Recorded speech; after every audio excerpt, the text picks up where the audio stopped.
চেকপোস্টের 50 হাত আগে বেনাপোলের দিকে বাবলু ভাইয়ের কাবাবের দোকান। এখানে অনেক সুস্বাদু কাবাব পাওয়া যায়। প্রতি শিক 30 টাকা, সাথে একটি রুটি আছে 5 টাকা। মশলা দিয়ে সুন্দর করে রোল করে দেবে। অনেক সুস্বাদু খাবার। তাছাড়া এখানকার খাবার কেমন? খুব সুন্দর খাবার। আপনারা খান? হ্যাঁ, আমরা খাই খুব সুন্দর। আসলে শহরের থেকে শহরটা খুবই ভালো, সুস্বাদু, ভালো জিনিস।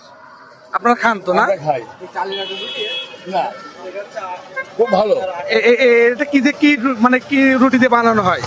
এর চালিগুলো আঠা পাওয়া যায়, এমনি আঠা রুটি পাওয়া যায়, গমের রুটি পাওয়া যায়।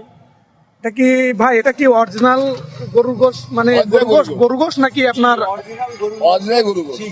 যে একটু ভালো করে বলবেন ভাই। অরিজিনাল গরুর গোশের শিক কাবাব। হ্যাঁ, চাপ 60 টাকা, শিক 30 টাকা, কোয়েল পাখি যা আছে 100 টাকা। তাহলে মানে এখানে ওই পোল্ট্রি বা মুরগি টুরগি চলে না? কোন দিন নতুনের ব্যবসা নেই, সব এক নম্বর। এখানে শুধু গরু গোশের কোনো ই নেই, হাটমাট নেই, সব পরিষ্কার পরিচ্ছন্ন। ছাড় টাট নাই? হ্যাঁ, একদম পরিষ্কার। ভাই যদি ছাড় থাকে তাহলে ভাই বাদ 60 টাকা অপশনে বাদ দিয়ে দেন। পিওর গরু, একদম পিওর।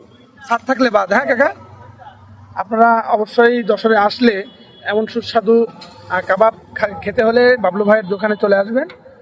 চাষরা বাজারের এই চাষরা চেকপোস্টের 50 হাত আগে পলিরহাটের দিকে আপনার এই শিক কাবাবের দোকানটা রয়েছে বাবলু ভাই। যশোরে আসলে অবশ্যই আসবেন, এখানে অনেক সুন্দর পরিবেশ।